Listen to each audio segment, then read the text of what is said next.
Okay, I'm going to stop this for just a minute. I want you guys to notice something here. Notice the hot spot of the sun right on top of the clouds underneath the sun there. And then you notice over here towards the right how dark these clouds look. And over here to the left how dark the clouds look. There's no sunlight hardly on those at all. But right underneath the sun, you see what you call a hot spot. And that right there alone proves that the sun is very close and local, right above the clouds. I'm going to demonstrate for you right here. Now notice I have a light bulb, which is round, which represents our sun source, and we have a flat mattress, which represents our flat layer of clouds. Now watch as I get the so-called sun down here at the edge by the horizon. Now you see that hot spot right underneath the light bulb? You can only get that hot spot when the light source is very close and local. Now notice the darkness on each side of the bed, just as you did on the blanket of clouds. It's really, really simple to prove. Notice right here, you see the hot spot underneath the light bulb? When I raise it up high, it lights up the whole bed. We put it back down low to the bed mattress, we get a hot spot. And when you raise it back up, it lights up the whole bed mattress. Anyways, let's continue on with the video. Just keep that in mind as you're watching the sun.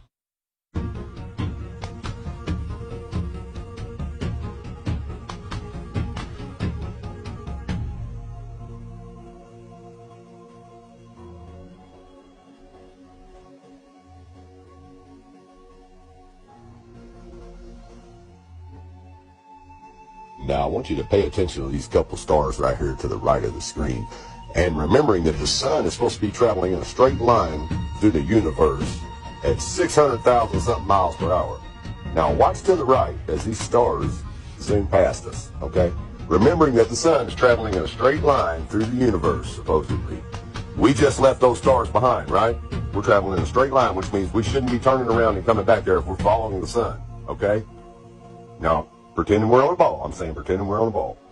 But yet, you'll see those same stars again tomorrow. But we travel in a straight path according to this sun that we're following. No, you're not. You're following the sun over some flat clouds on a flat earth. Now remember, on a flat earth, we're following the sun west. So that means it should always be turning just a little bit to the right of you as you're flying behind it, chasing it. That is why you keep seeing this cameraman turn the camera to the right. See, he's flying according to the compass, but the sun is making a circuit. That's why you keep seeing it go to the right. He has to adjust the camera and the aircraft to the right. Now, if you were flying east, like we're going to do in the next chapter, you would constantly be turning the camera to the left. And look at that beautiful hot spot right over the top of those clouds. The horizon is the same all the way across. If the sun were 93 million miles out in space, all these clouds would have the same amount of light on them, but they don't. It only lights up the clouds that's right underneath it, and you can see it right there.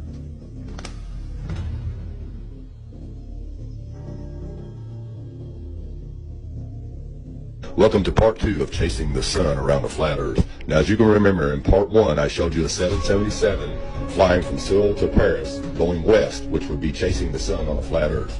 Now, in part 2, I'm going to be showing you a flight going east from Paris to Tokyo.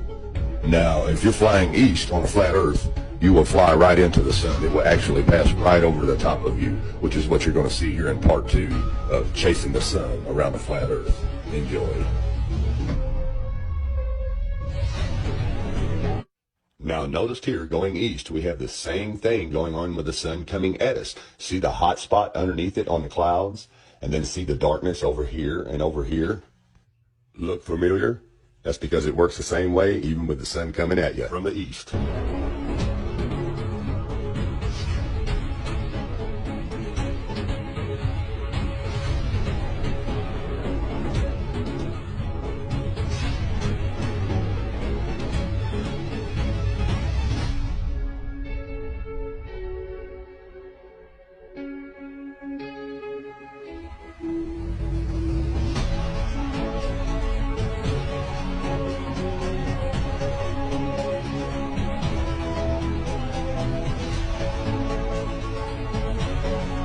Now notice once again, the hot spot of the sun is right here in the middle, right underneath it. And once again, over here on the side, it's still dark because the sun is right over these clouds, right underneath it.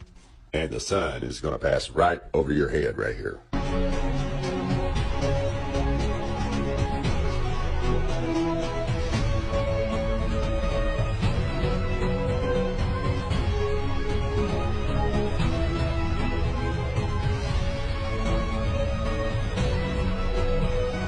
As you can see, it is right over the top of us at this point. You can see the hot spot right here on the clouds, right in front of us, because it's right over the top of us. And see the darkness back that way? The sun is right above us right here. And that is impossible on a spinning ball.